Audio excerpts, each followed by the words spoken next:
ठीक आहे. सो नाव काय केलं आपण? आपल्या गिटहब मध्ये एक रेपॉझिटरी क्रिएट केली आहे आणि त्या रेपॉझिटरीला आपण कुठे घेऊन आलोय? आपल्या लॅपटॉप मध्ये घेऊन आलोय. कोणती कमांड यूज केली? git clone कमांड यूज करून. आता अगेन या रेपॉझिटरीवर कंटिन्युअसली काम करायचं असेल तर काय करणार आपण? काय करणार? कसं करणार सांगा? आता वर्कफ्लो जो आपला रेग्युलर असतो तो. बोला किशोर. आता काय करणार आपण? इथे जर आपल्याला रेग्युलर काम करायचं असेल तर काय करणार? काय करणार? एक फाईल क्रिएट करणार. बरोबर? एक फाईल क्रिएट करणार. माझी डेमो फाईल असं लिहितो मी याला. देन यामध्ये काहीतरी डेटा ऍड करणार. Hello this is regular repository. Okay add. Next इथे बघा ls मध्ये फाईल न्यू ऍड झालेली दिसतीये. ओके देन त्यानंतर याला काय करतो आपण? गिट स्टेटस बघा. स्टेटस मध्ये काय दिसतीये? एक फाईल वर्किंग मध्ये दिसतीये. देन त्यानंतर आपली प्रोसेस काय असते? गिट ऍड करणे. गिट ऍड करणे डॉट एंटर. नेक्स्ट. नेक्स्ट काय? Status checking. परत एकदा स्टेटस चेक करू शकता तुम्ही की फाईल ऍड झालेली आहे. Next. Git push. Git commit -m message द्या. this file from laptop. Perfect आहे. Okay next. git push. git push और git push आणि काय पाहिजे आपल्याला? URL पाहिजे. बट आता मला सांगा हा URL प्रत्येक वेळेस तुम्हाला मिळेलच आवश्यक आहे का? प्रत्येक वेळेस आता बघा एवढा मोठा URL आपल्याला प्रत्येक वेळेस यूज करावं लागेल git push आणि git pull करता वेळेस. बट यासाठी एक छोटासा एलियास क्रिएट केलेला असतो. काय केलेला असतो? एलियास. एलियास माहिती आहे तुम्हाला? लिनक्स मध्ये शिकलात का? काय असते एलियास? काय असते मेरी? अलियास माहिती आहे का? तुमचा एलियास काय आहे? हा रुपालीचा अलियास काय आहे? प्रतीक्षाचा अलियास काय आहे? तुझा सांगा. एलियास काय आहे? अरे शिकलात तुम्ही लिनक्स मध्ये. एक छोटा डुप्लिकेट नेम.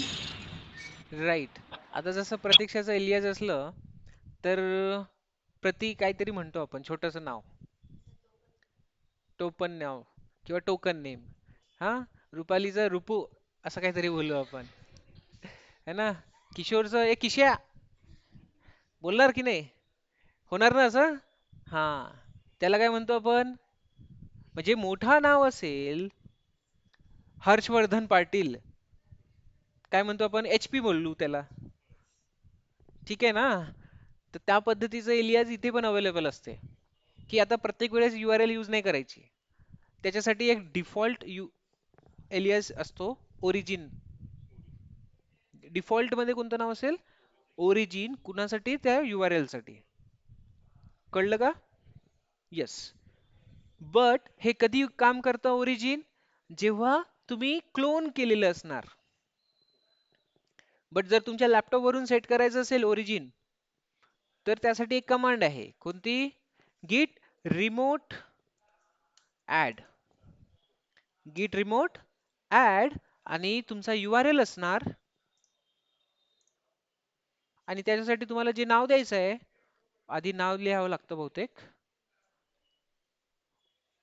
लेट्स कन्सिडर करा याच्यासाठी तुम्ही अलियास बनवताय टायगर नावाने. बाय डिफॉल्ट काय असतं? ओरिजिन. बट तुम्हाला दुसरं करायचं तर दुसरं लिहू शकता तुम्ही. git remote add कमांड एकदा सिंटॅक्स चेक करून घ्या. git remote add here. Alias आधी आहे आणि नंतर ना URL आहे. म्हणजेच काय होईल? तुम्ही या एवढ्या मोठ्या URL साठी एक छोटस नाव कन्सिडर करताय. कोणतं? टायगर. समजलं का? जर तुम्ही तुमच्या लॅपटॉप मधून काम करत असणार तर हे करायचं, git remote add कमांड आणि छोटंसं नाव राहील, म्हणजे प्रत्येक वेळेस तुम्हाला काय करायची गरज नाही, URL यूज करायची गरज नाही. काय यूज करणार, git remote आता आपण टायगर यूज करतोय तर टायगरचा यूज कसा करायचा, ठीक आहे. तर सिंपल git, जेव्हा आपण पुश करतोय, git push टायगर, आणि कुठे पाठवायचं आहे, मेन मध्ये. बस, URL ची गरज पडली का आता, नाही. बट बाय डिफॉल्ट वाला कोणता असतो, ओरिजिन, आणि ब्रांचचं नाव main. That's it, enter.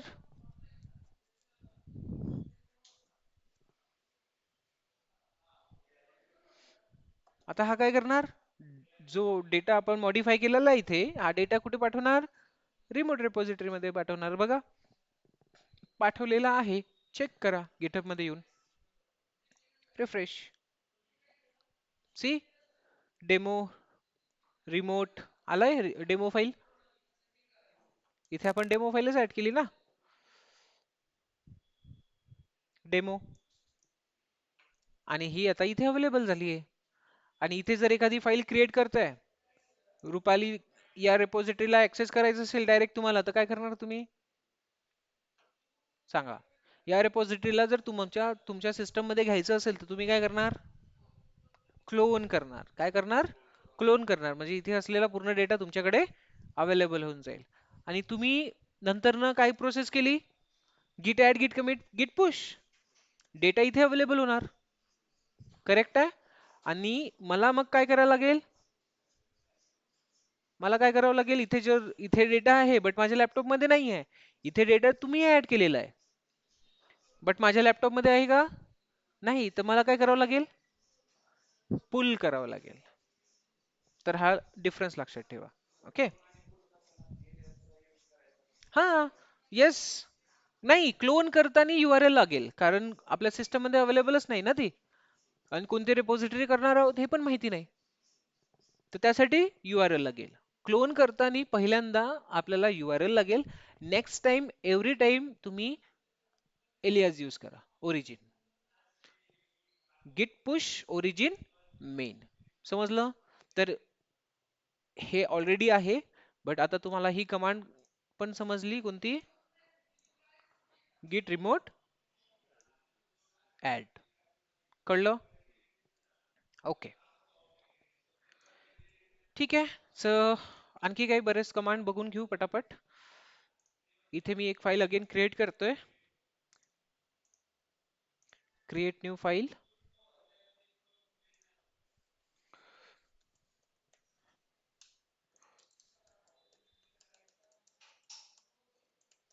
File, okay, commit changes. आता मला सांगा, रिमोट मध्ये एक फाईल अवेलेबल झाली आहे, कोणती, हॅलो नावाने, बरोबर आहे. बट आपल्या लॅपटॉप मध्ये आहे का अवेलेबल, नाही आहे. काय करतो आपण ऍक्च्युली,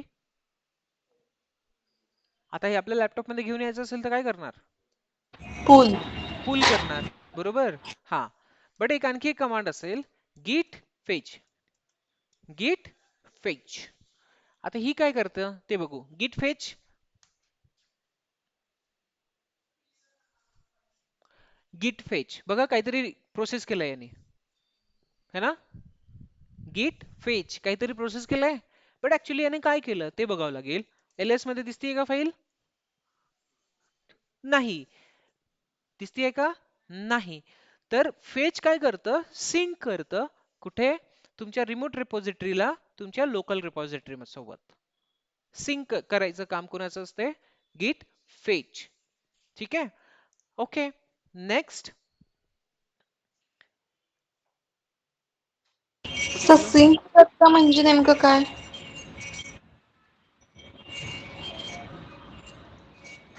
आता हे ब्रांचेस जेव्हा शिकणार तेव्हा आपल्याला करावं लागेल, गिट fetch fetch fetch origin.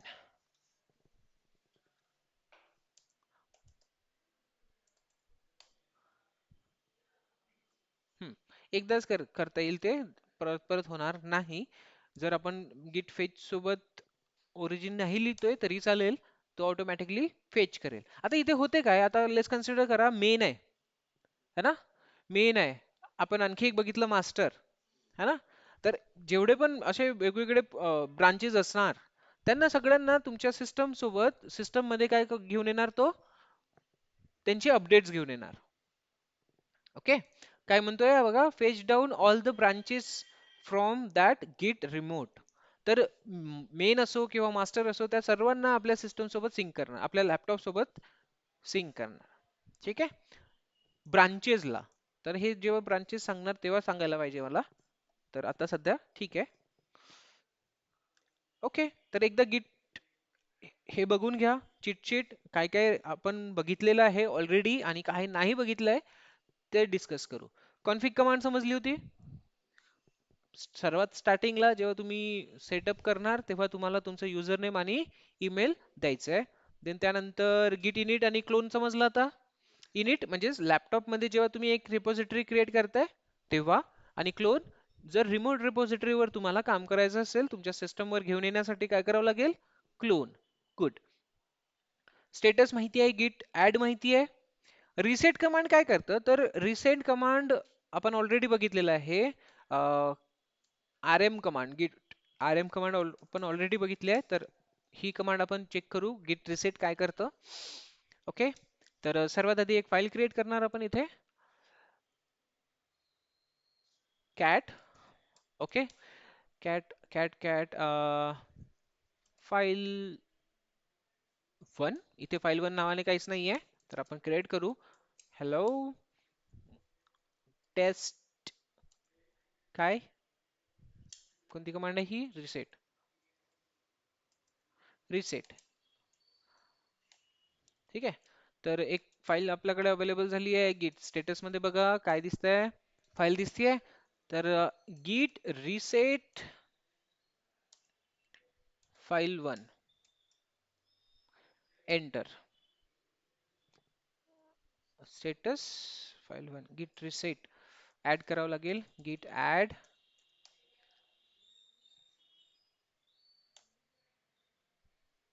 Status change झालं का, येस. हा, रिसेट कमांड एकदम सिंपल आहे. आपण ऑलरेडी कॅची वाली कमांड बघितली होती. काय होतंय बघा इथे, याला मोठं करावं लागेल. हा,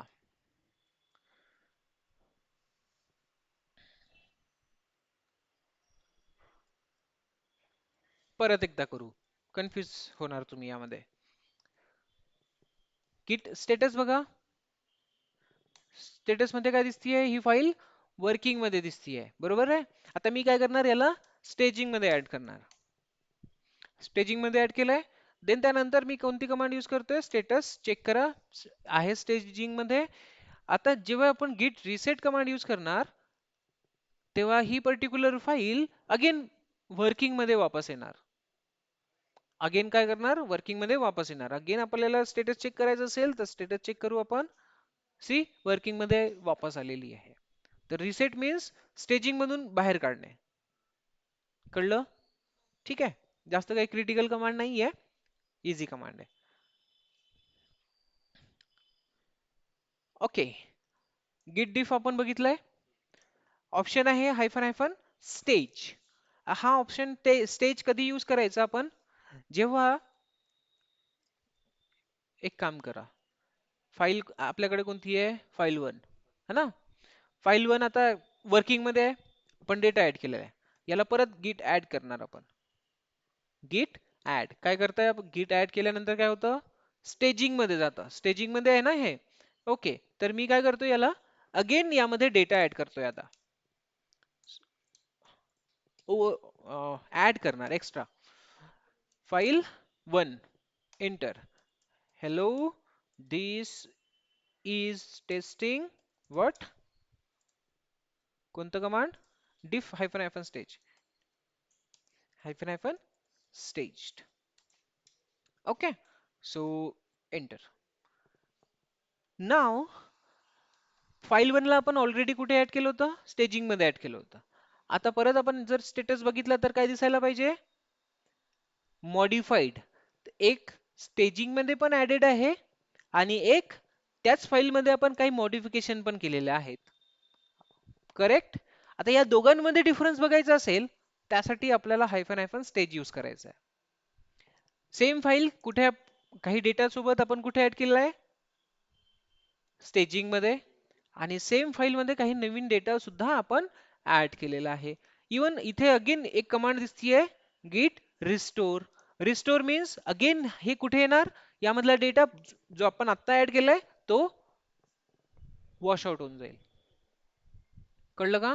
ठीक आहे. हा, तर आधी डिफ कमांड बघू, देन रिस्टोर कमांड बघू. चालेल. सी इथे रिस्टोरच्या समोर त्याचं डिस्क्रिप्शन पण लिहिलेलं आहे, to discard changes in the working directory. Discard करण्यासाठी तुम्ही स्वतः करून बघू शकता. ठीक आहे. Okay, so git diff hyphen hyphen what stage. See बघा काय दाखवतोय स्टेजिंग मध्ये. आणि सॉरी, एक फाईल ऍड झाली आहे आणि स्टेजिंग मध्ये त्यामध्ये काय चेंजेस आहेत. Hello test reset. फाईलचं नाव द्यावं लागेल बहुतेक. फाईलचं नाव द्यायचं गरज आहे. Okay, what difference of what is stage but not yet committed, बरोबर दाखवलंय यांनी. ठीक आहे. तर हे आहे आपल्या स्टेजिंग मध्ये अवेलेबल. अगेन एकदा आपण ऍड करू, git diff diff file 1 stage file 1 असं लिहिल्यानंतर होईल का? सेम आउटपुट येत आहे. ठीक आहे. जो स्टेजिंग मध्ये आहे त्यामध्ये काय चेंजेस आहे, आणि आता वर्किंग मधले आपण अजून काही ऍड नाही केलंय. आता दिसेल का? बघा, स्टेजिंग मध्ये काय काय ऍड केलेलं आहे ते दिसतंय तुम्हाला. समजलं? ठीक आहे.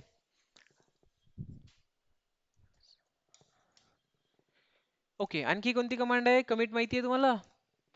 ओके, गिट ब्रांच आपण बघू उद्याला, याला स्टार्ट करू. लॉग कमांड माहिती आहे मधली? लॉग कमांड ऑलरेडी माहिती आहे तुम्हाला. ठीक आहे, ब्रांचिंग आपण उद्याला बघणार.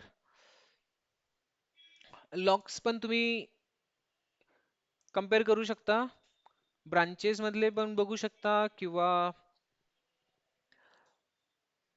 हा ठीक आहे, डिफरंट डिफरंट ब्रांचेस मधला पण डिफरन्स बघू शकतो.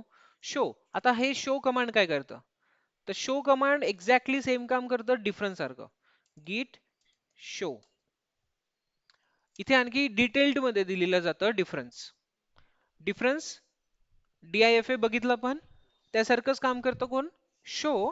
बट इन डिटेल मध्ये इन्फॉर्मेशन तिथे कोणी ऍक्च्युली काम केलंय ते सुद्धा तुम्हाला सांगतात. बट गिट डिफ सांगणार का? गिट डिफ सांगते का? कोणी काम केलं ते सांग, आपल्याला इन्फॉर्मेशन मिळत नाही. बट शो मध्ये ती इन्फॉर्मेशन मिळतीये. Got it? ओके.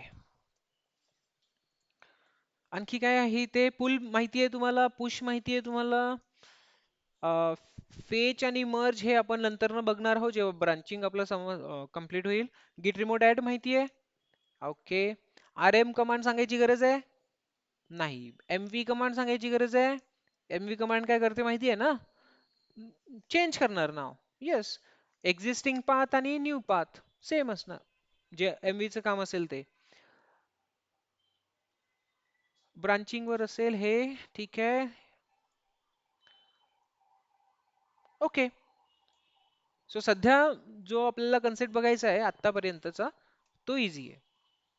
समजलं? यामध्ये काही कन्फ्युजन आहे? नाही. आता दोन कन्सेप्ट आपल्याला उद्या बघायची आहे. एक म्हणजेच गिट ब्रांचिंग, आणि दुसरा स्टॅश. ते दोन्ही उद्या होऊन जाईल. कळलं? ओके. आणि खूप इझी इझीच कमांड आहे, फक्त तुम्ही प्रॅक्टिस करा. हार्ड काही नाही आहे.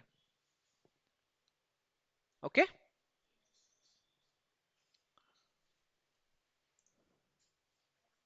आणखी इन डिटेल काही ऑप्शन सोबत बघायचं असेल तर ही गिटची ऑफिशियल चीट शीट आहे. इथे पण दिलेलं आहे बघा, गेटिंग स्टार्टेड मध्ये git init आणि then clone an existing repository, start a new repository and clone an existing repository. बरोबर डिफरन्स दिलेला आहे इथे बघा. Prepare to commit, git add इकडे, आणि आणखी काही भरपूर ऑप्शन्स दिलेले आहेत. Reset, unstage, unstage everything. ठीक आहे. रिसेट कमांड आपण बघितली ना. हा. कमिट माहिती आहे आपल्याला, कमिट पण झालेलं आहे. हे तर ब्रांचिंग मधल्या आपण उद्या बघणार आहोत. डिफ आपल्याला ऑलरेडी माहिती आहे. शो कमांड पण आता आपण बघितलेली आहे.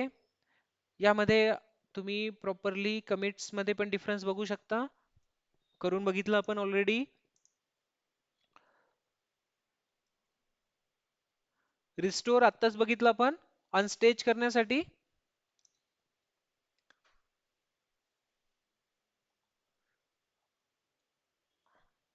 लॉग्स आपण ऑलरेडी बघितलं आहे. इथे काही ऑप्शन्स अवेलेबल आहे, ते पण तुम्ही करून बघा. बाकी स्विच वाला पोर्शन आपण नंतर न बघणार. रिस्टोर पण आपण बघितलं आहे. रिमोट ऍड बघितलं ना. हा. पुश, ओरिजिन, मेन हे सुद्धा आपण बघितलंय. हा. तुम्ही लिहा फुल वर्सेस फेच, यामध्ये डिफरन्स काय असेल. ओके. बाकी कमांड्स आपण बघू नेक्स्ट टाइम.